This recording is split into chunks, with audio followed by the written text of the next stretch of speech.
Hello Cancerians, welcome to your reading. My name is Maria and this is a tarot reading for you if you have Cancer dominantly anywhere in your chart, if you're a cross watcher, or if something else drew you here and you felt drawn to seeing the reading, and if it resonates, then it's for you no matter your sign. So just listen in, and if your intuition feels like it's right, then it's right.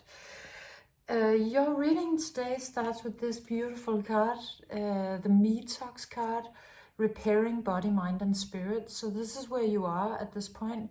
You're regenerating, resting, and you might not be doing it like necessarily as a longer period, but you could be actually sort of going on a retreat or taking some time out, or it could just be an afternoon, or it could be some part of you that is not invested in the rest of your life because it's detoxing, it's doing something else, it's relaxing, it's chilling. You could be taking a break from some part of your life, and it's really rejuvenating you. It's absolute perfection. It's very, very supported, and it also looks incredibly playful. It's like you're rediscovering something playful. This card came out as pleasure and leisure, as and maybe you have a hobby that or something that you do that really enlivens you, that makes you really happy and playful, and engaging in that is incredibly supported, and it's doing you a world of good. It has that message also that creating beauty or being creative restores the soul. So it looks like you're doing something that is restoring your soul back to you in a way. And it comes out with another really beautiful card, the Crossing, initiation. And it's telling me that what you're doing, this time that you're taking where you're rejuvenating and restoring your soul, is really a crossing. It is an initiation. And I think that before this, you have been doing some really rough spiritual work. You've been going through it, most likely.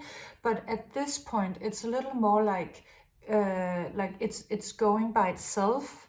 It's almost like I see you sitting in this tub and then being sort of rolled down this ramp into this looking glass that is a change of state or emotion or dimension.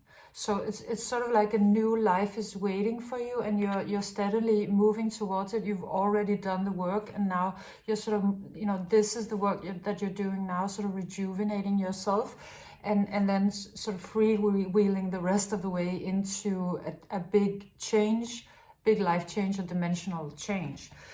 And you come out with this card that's called A New Landscape. These next couple of cards are in Danish. And it's showing me that you are gonna arrive in a new sort of reality, or a new either state of being, or it could even be, you starting a new job, or going somewhere, or finding yourself in an unfamiliar environment. And it's gonna be a little bit of a acclimatization. Can you say that in English? Where you just have to sort of recalibrate yourself to this new reality, because you're arriving sort of as this penguin.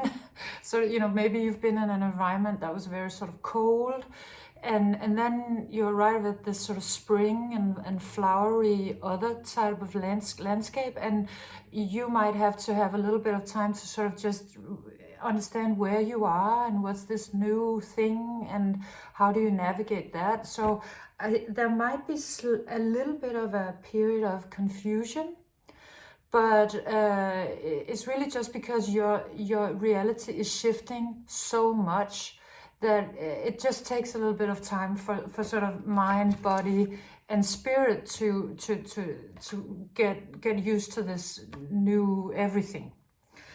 And you also come out with the Intention card, and this is speaking about you beginning to create once you get used to your new reality, it might take a little bit of a time to just sort of adjust and find out, you know, where you are and what the rules are in this new place. But when you're beginning to settle in, you are being very invited to create. And I feel like you actually were already being creative, but this has a little bit of more of a sort of a personal or intimate or something only for you vibe about it. But this looks like you also starting to create something that others can see and witness or participate in, and that really changes things in the outer world. So it has that energy of you starting to manifest, you know, a lot of beauty inside of yourself first, and then how manifestation works is that it works through all the levels, you know, starting on the spiritual level, and then mental, emotional, and then finally it shows up in the physical world. So there's a little bit of a lag time, but you will start, you know, creating, and it looks like it's going to be also in the outer world very beautiful and playful and colorful. This card comes out, it's called Give Your Gifts, and it speaks about you sharing, but it speaks about sharing in a way where you are being where you're being fairly compensated. And I feel like this last part is incredibly important for you, because I have a feeling that you've been giving too much, and that you've been giving very freely of yourself and your gifts and maybe of your creativity. But at this point, it's very important for the overall balance within you, your body, your mind, your spirit, and your life, that you receive when you give, and that you make sure that you're being properly compensated for the things that you do. And the compensation need not arrive, you know, sort of very, very cause and effect. It could, if we're talking about a job, you would want salary for the job you're doing, right? But it's just that to make sure that you feel like there is an overall flow in your life, and that you're not over giving, and that you're making sure that you are nurtured first and foremost. But it's very, very supported that you share this creativity of yours. It just wants to remind you that you need to get back as well. And then these two cards come out, the Totality and the Miser, and they have a little bit of a different energy. They're talking about something that has been sort of holding you back, or sort of a dynamic that has been playing out in your life. And it speaks about an energy that has been very withholding.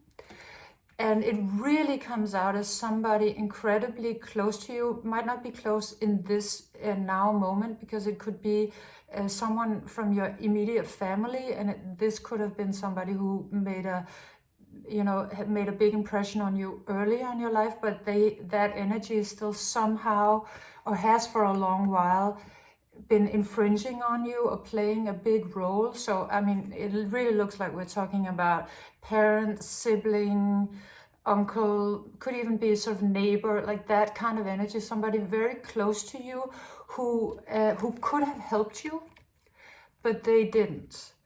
And so what you've been forced to do is actually to sort of go out on a limb.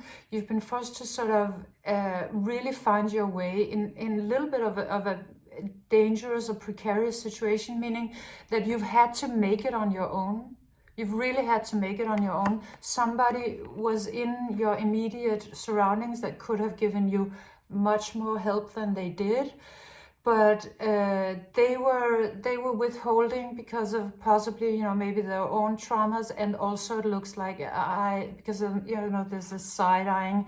They probably saw your light, and they couldn't really handle it, and it sort of triggered envy in them. So instead of understanding the principle about everybody creating abundance together, they sort of left you to make it on your own. But the amazing thing is that it really it really helped you. I mean, it's been doing something that has sharpened you so much that you've become this, you know, super acrobat that's actually incredibly courageous, and that really is able to make it on your own, that has a lot of strength and power and mastery. And it reminded me, if you saw that Jennifer Lopez gave a speech, you know, at some award ceremony, and she was talking, she said this thing where she said, I would also like to thank all of my enemies and everybody who tried to trip me up and sabotage me, because I really don't think I could have made it without you. I honestly don't think I could. And I just thought that was the burn of the century. I thought that was the best speech ever. And it's a little bit like that. It's like somebody left you out of something important, but that they on a spiritual level, it made you so powerful. And what it also did is that it created, you know, here's the ending of your reading, a transformation that you would have not reached had this one just, you know, helped you all the way. So, you know, you're coming out so beautifully, so powerfully, like just stunning, gorgeous as a butterfly. And what I see here is that you know, at this point, you're just about to be this. I mean, we're not talking about you being in the chrysalis anymore.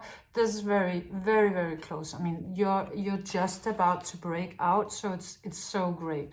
And you did it, you know, in spite of, you know, I don't know necessarily bad odds, but in spite of getting less help than you certainly, you know, would have deserved and could have gotten.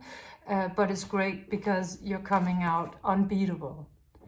So this is your reading, Cancer. I hope you enjoyed it. If you did, leave me a like, a thumbs up, and a subscription. Please subscribe. And I'll see you again soon. Bye.